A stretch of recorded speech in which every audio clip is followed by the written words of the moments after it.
The first thing she noticed was the smell. Burnt fuel, hot metal, dust still floating in the thick night air. Red and white emergency lights strobed across the concrete like a silent alarm stuck on loop. Somewhere behind her, a medic shouted into a radio, trying to get a clean channel. It was just past 11:15 p.m. when Sergeant First Class Nora Keene arrived at the outer perimeter of the blast zone. Her boots crunched across broken glass and gravel. Fort Redstone hadn't seen a training accident this severe in over a decade. She scanned the command post as she approached. A half-dozen officers stood around a folding table, heads bent toward tablet screens and drone feeds. Nobody looked up when she reported in. Lieutenant Colonel Hayes did. He stepped aside, arms crossed, face lit dimly by the flicker of a monitor. His voice wasn't raised, but it cut straight through the smoke. You'll die out there without a real soldier protecting you. Nora didn't flinch. She didn't argue. She just looked past him, toward the wreckage. The southern half of the mock village was a mess of steel beams and collapsed facades. The blast radius had leveled a third of the structure.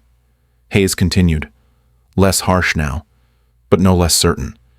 The area was unstable. No heat signatures, no signs of life. He said it wasn't worth the risk. She could hold the perimeter like everyone else. But Nora had already seen what they hadn't. The shift in debris patterns. The crawl marks leading toward the medical building. She felt the weight of that instinct settle deep in her ribs. 15 years of tracking told her someone was still in there. She nodded once, said nothing, and turned back toward the smoke. Nora Keene grew up where the tree line ran thick and the roads ended in dirt. The Smoky Mountains didn't care much for straight lines or easy answers, and neither did her grandfather. He wasn't a loud man, but he believed in what the land could teach if you knew how to listen.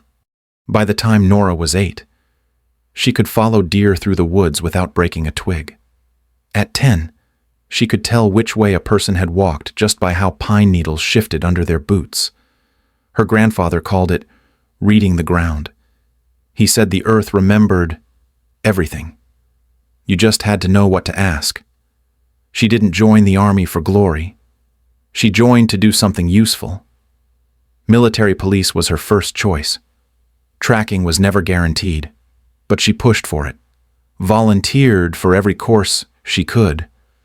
When she qualified for the military police investigator program, she requested the optional field tracking module, a course usually reserved for units working with special forces. She passed it quietly, like everything else. She didn't need to make noise about what she could do. Her first deployment was in Mosul. Her team was looking for a suspected bomb maker who had disappeared into the urban wreckage after an airstrike. Drones lost him in the heat haze. Nora followed footprints, loose gravel shifts, even birds that lifted too late. She found the safe house. They stopped him before he could plant again.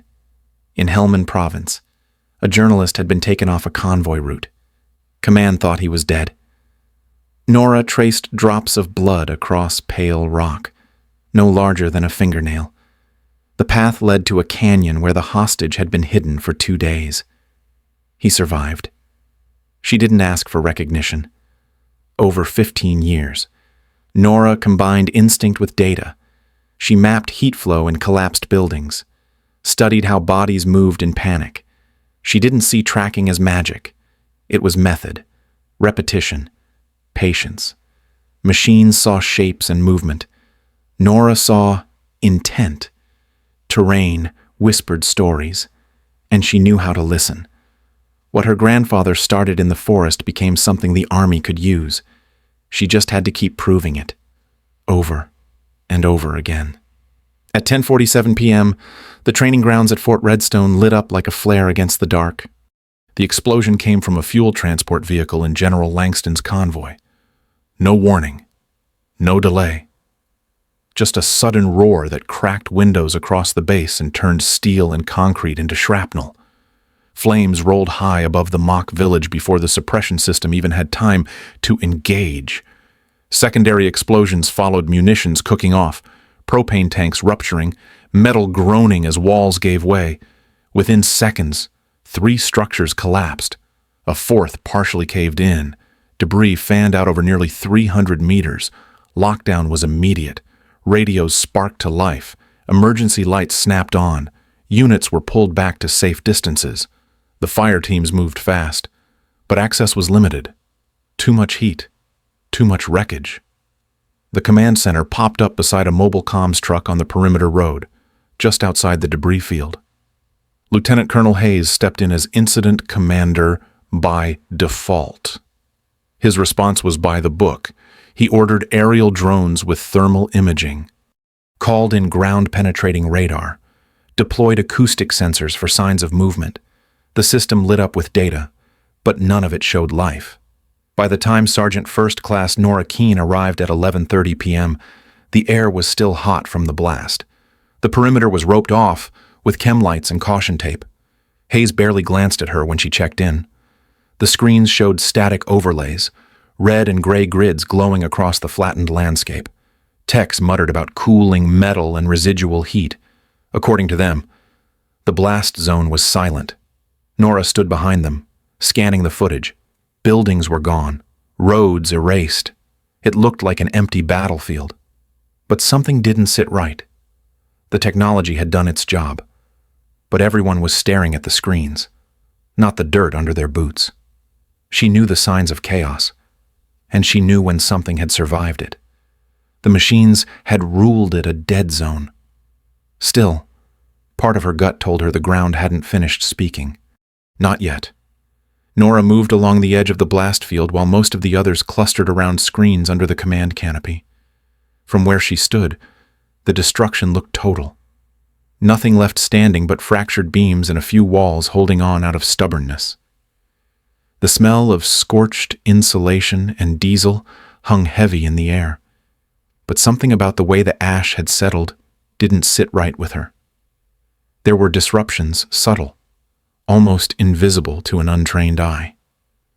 A stretch of soot brushed in a curve, a faint drag mark half buried beneath shifting dust, one heel scuff along a twisted section of rebar that hadn't been there before midnight. She crouched low, scanned the direction of the marks. They curved toward the old medical outbuilding, half collapsed but still partially upright. She took photos with her issued device, tagging each one. Patterns weren't random. Someone had been moving through here. Someone injured. Someone thinking clearly enough to move toward medical supplies.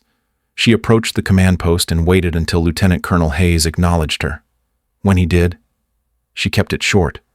She showed the photos, explained the orientation of the marks, the scuffs, the debris flow, the angle of drag. Her voice was steady, her reasoning sound. She referenced her field tracking certification and previous operations in similar terrain. Hayes didn't argue the details. He just tapped the monitor and said there were no heat signatures. That meant no survivors. No reason to risk personnel for a theory. She stood there for a second longer than she should have. Enough for the others to look up. Then she nodded and walked away. The night in Helmand came rushing back. A narrow canyon. A wounded insurgent the drones couldn't see. She had followed blood the size of ink drops across sun-baked stone. That man had led them to an ammo cache before bleeding out. The lieutenant in charge had ignored her for 2 days before that. She looked back toward the debris, toward the signs the sensors missed. Waiting for permission felt like watching someone die in real time. And that, she decided, wasn't going to happen again. Nora stepped away from the command post and made her way to the outer security ring. She stopped beside the perimeter NCO, kept her tone even, and said she was conducting a close reconnaissance. No further explanation. She was still within her authority, but barely. The NCO nodded without asking questions. He knew the look in her eyes. She checked her gear, protective mask secure, gloves sealed, radio set to whisper mode. She moved past the cordon and into the blast zone just after 12:05 a.m. The temperature dropped immediately. Not the air, but the feeling. Cold from the absence of sound. No generators. No comms. Just wind threading its way through steel skeletons. The ground was uneven, blackened in patches. Twisted I-beams leaned at impossible angles. Fire-damaged walls sagged like they had aged a century in a night. She walked with care, testing each step before committing her weight. One wrong move could bring down half a wall or drop her into a sinkhole of scorched debris. She scanned for airflow. Ash drifting left meant open space to the right. She watched for soot patterns thick where nothing moved, broken where someone might have crawled, near the edge of a collapsed roof. She spotted a fine scratch on a metal beam, just where a boot sole would slide if someone pulled themselves over. Higher up, a single thread of uniform fabric fluttered in a breeze, caught on a shard of rebar. It felt like Helmand again. That canyon. That silence. She had followed a trail invisible to satellites' blood on rock. Disturbed gravel. A single broken twig in a ravine where no one was supposed to be. That path led to a captured Marine. They pulled him out barely alive. She never forgot the weight of that rescue. Here. Now. Every shift in ash pulled her forward. She stopped at one junction when the ceiling groaned. Overhead beams, charred but still under tension. She backed up, circled around a slab of broken concrete, found a safer passage with more clearance. She kept low, watching everything. Boot scuffs, debris scattered in unnatural lines, a torn field dressing wrapper half buried in the dust. Signs, small and quiet, but alive. The voices at the command post had faded. All she heard now was her own breath and the crunch of gear against broken ground. She moved with purpose, not speed, trusting her gut, trusting the ground. Someone had come this way. Someone had fought to live, and she wasn't going to let them die invisible. Nora paused near the southeast corner of the medical building.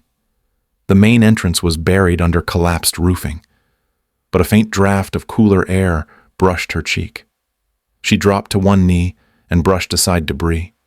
A narrow opening ran along the foundation, just under 3 feet high. Dust trailed outward from it, disturbed and uneven. Someone had gone in or out. She slung her carbine across her back, clipped her radio closer, and crawled forward. The space was tight, lined with crumbled insulation and steel mesh. Her gloves scraped against loose concrete as she pulled herself through. The light from her headlamp bounced across shattered tiles and bent support bars. Inside, the room smelled of antiseptic, sweat, and blood. Scattered medical supplies covered the floor-torn packaging, an empty saline bag, and gauze stained deep red. Her boots brushed against a combat application tourniquet wrapper, discarded in haste. The air was thick, heavy with the stillness that only follows chaos. She stepped through the interior hallway, following faint drag patterns and heel marks smeared into the dust. At the end of a side corridor, she spotted movement, slow, subtle, but unmistakable. In the back of a half-collapsed storage room, Brigadier General Langston sat slumped against a concrete wall. His left thigh was wrapped in field dressings layered over a dark, pulsing wound. His ACU was soaked through. He blinked at her, eyes unfocused but aware. His hand still pressed into the wound. He didn't speak at first, just exhaled, like he'd been holding on to that breath for hours. Then came a whisper. He knew someone would read the signs. She was already moving. Dropped beside him, opened her IFAK with practiced hands.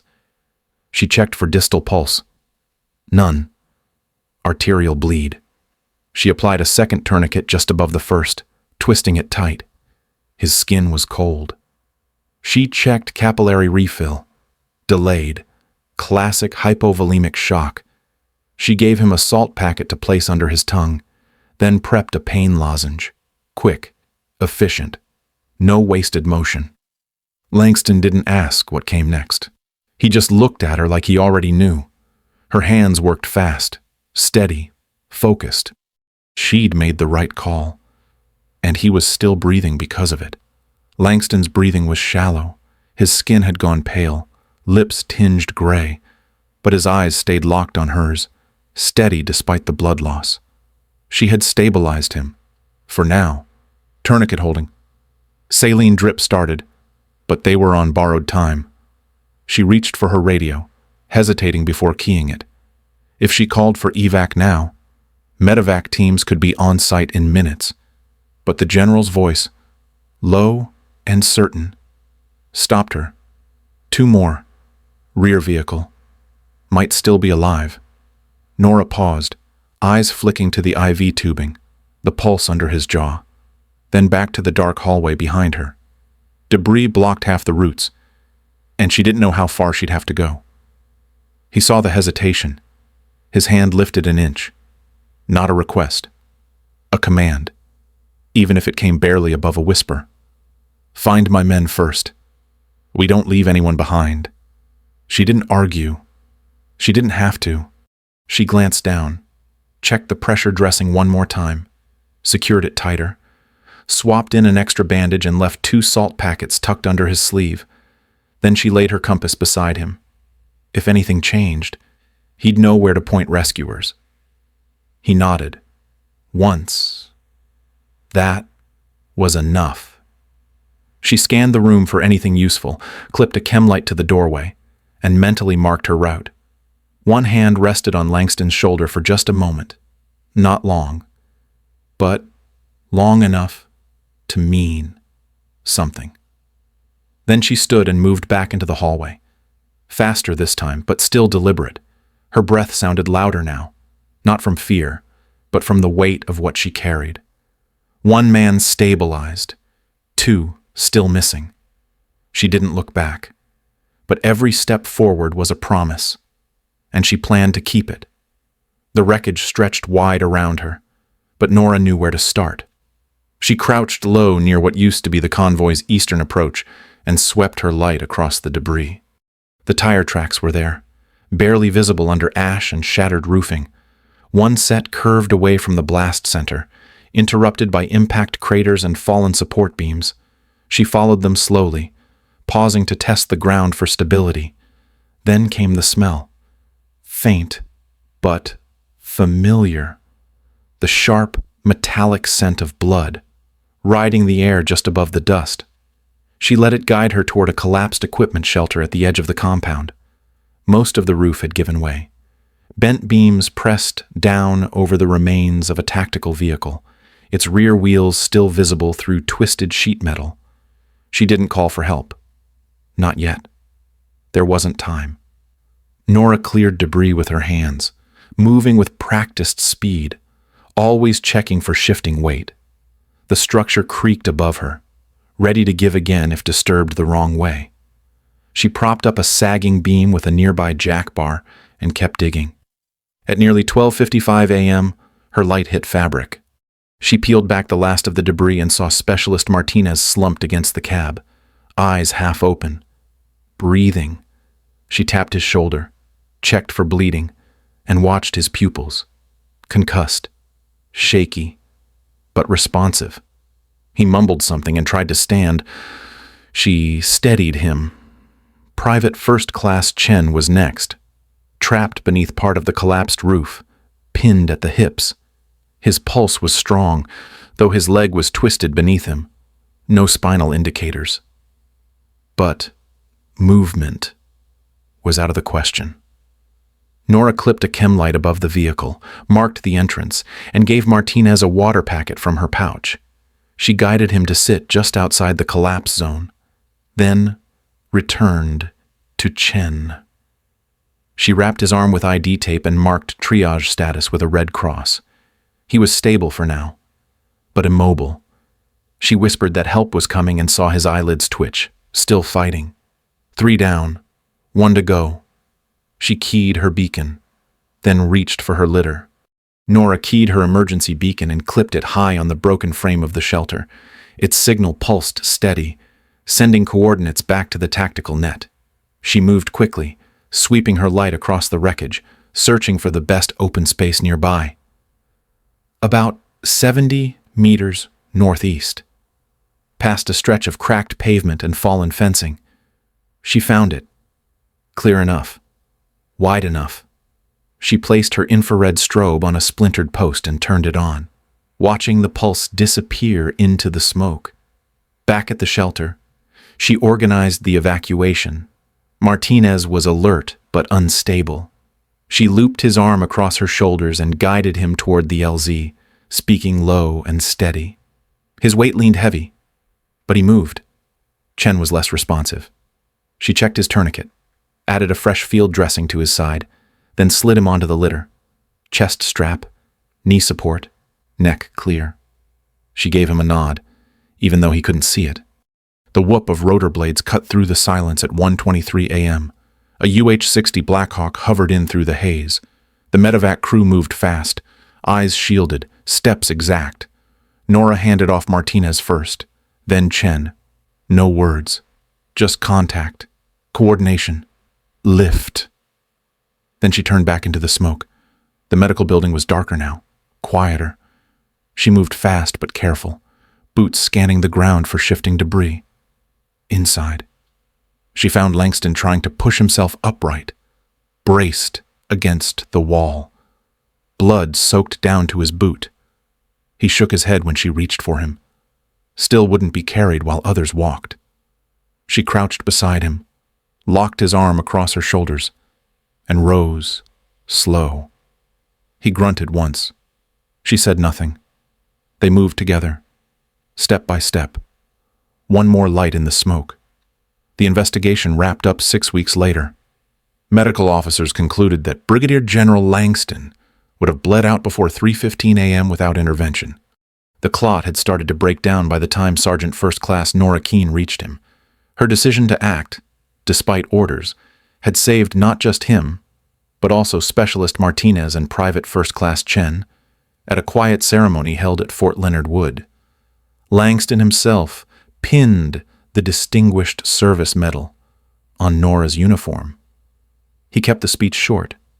He didn't need to say much. Everyone there understood what she had done. Her actions spoke louder than words. But the impact didn't stop at medals. Her after-action report circulated through Battalion S3 shops and caught the attention of the Center for Army Lessons Learned. Within months, a pilot program was launched to reintroduce human-led ground sign analysis into search and rescue operations. It wasn't about ignoring technology. It was about balance. Nora's fieldwork became a case study at the captain's career course and was later integrated into the updated doctrine for rescue operations under contested conditions. She made Master Sergeant ahead of the normal board cycle, not just for heroism, but for what she brought back: experience, perspective, a way forward. She was assigned to the Maneuver Support Center to help write the integration protocols, working alongside instructors who now taught the very skills her grandfather once showed her by flashlight under the trees. What started as a child's quiet fascination with bent grass and broken branches had turned into a legacy, one written in dust, sweat, and decision, one the Army would carry forward, not as folklore, but as doctrine. And somewhere deep inside, she knew her grandfather would have smiled and just said, "Told you so." It was a quiet morning in the smoky foothills, the kind that settled soft across your shoulders like an old flannel shirt. Sergeant First Class Nora Keene sat on the porch with a coffee gone cold, her boots propped on the rail, her body finally still. Down in the yard, her daughter knelt beside the garden fence, peering at a break in the grass. She reached forward, ran 2 fingers over a faint print, then looked up toward the trees like she could already sense where the rabbit had gone. Nora watched her for a long moment, not because the movement was perfect, but because it was familiar. The tilt of her shoulders, the patience in her breath, that calm, listening kind of stillness passed down like old stories. On the table beside her sat a manila envelope, fresh from Washington. The photo clipped to the top showed General Langston back in uniform, pointing at a presentation slide inside the Pentagon's briefing room. Behind him was a diagram Nora knew by heart. A visual overlay from her own field notes. Sign indicators, ground truth theory, a doctrine now standard issue. Taped to the corner was a folded piece of paper with neat handwriting that read, "Your grandfather's wisdom saved soldiers through you." She didn't cry. That wasn't her way. But her fingers brushed the edge of the photo like it might smudge. Her eyes drifted back to the yard, where her daughter was now crawling forward on all fours, following a trail no one else could see. The breeze shifted through the grass, whispering across the ridge line. And Nora thought, maybe some signs really do stay. Even when the world forgets to look, maybe they're just waiting for the next set of eyes willing to follow.